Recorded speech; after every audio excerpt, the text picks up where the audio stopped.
Our systems of probation and parole are just contributing to intergenerational poverty.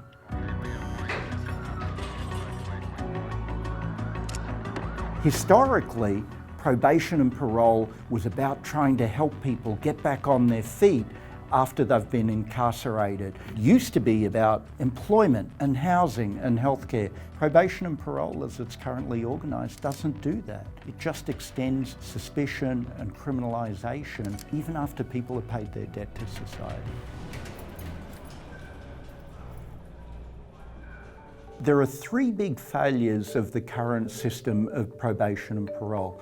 Number one, it doesn't really help people get back on their feet after they've been convicted of a crime, after incarceration. The second thing is that it's a recidivism trap. People who are on probation and parole, they're at higher risk of going back to prison, not because they commit new crimes, but because of things called technical violations. You may miss a meeting, you may fail a drug test. A lot of people on probation and parole are struggling with substance use problems, and they're sent back to prison for these crimeless violations. And then the third big problem with probation and parole, and we scanned the literature pretty carefully here, it doesn't reduce crime.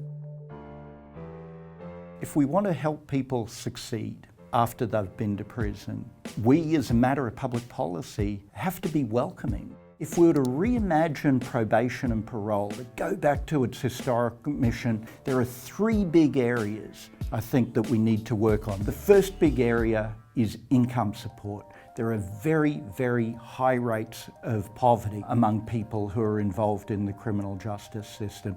And people need a basic floor of economic stability underneath them in order to become fully fledged and successful members of their community. Second part is healthcare. People are in serious need of medical care. There's a very high rate of chronic conditions among people involved in the criminal justice system, but there are also really serious needs for substance use treatment and mental health treatment.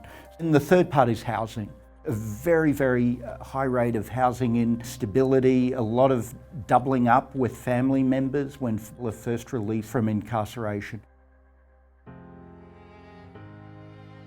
Supporting people's economic opportunities when they come out of prison, they're on probation and parole, is just common sense. People can succeed, they can thrive and flourish when they're economically stable, and they can think about a future not just for themselves but for their children as well. There are lots of statistics about how the system is failing, about how big the system is, how much racial disparity there is. The risk of poverty is twice as high as in the general population. Risk of unemployment is 3 times as high, twice as more likely to be on government assistance compared to the general population.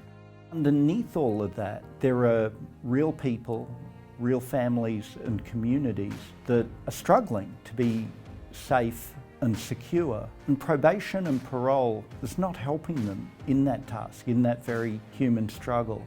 That, at the end of the day, is what we're trying to achieve. We're trying to help people with that human struggle for safety and security in their lives.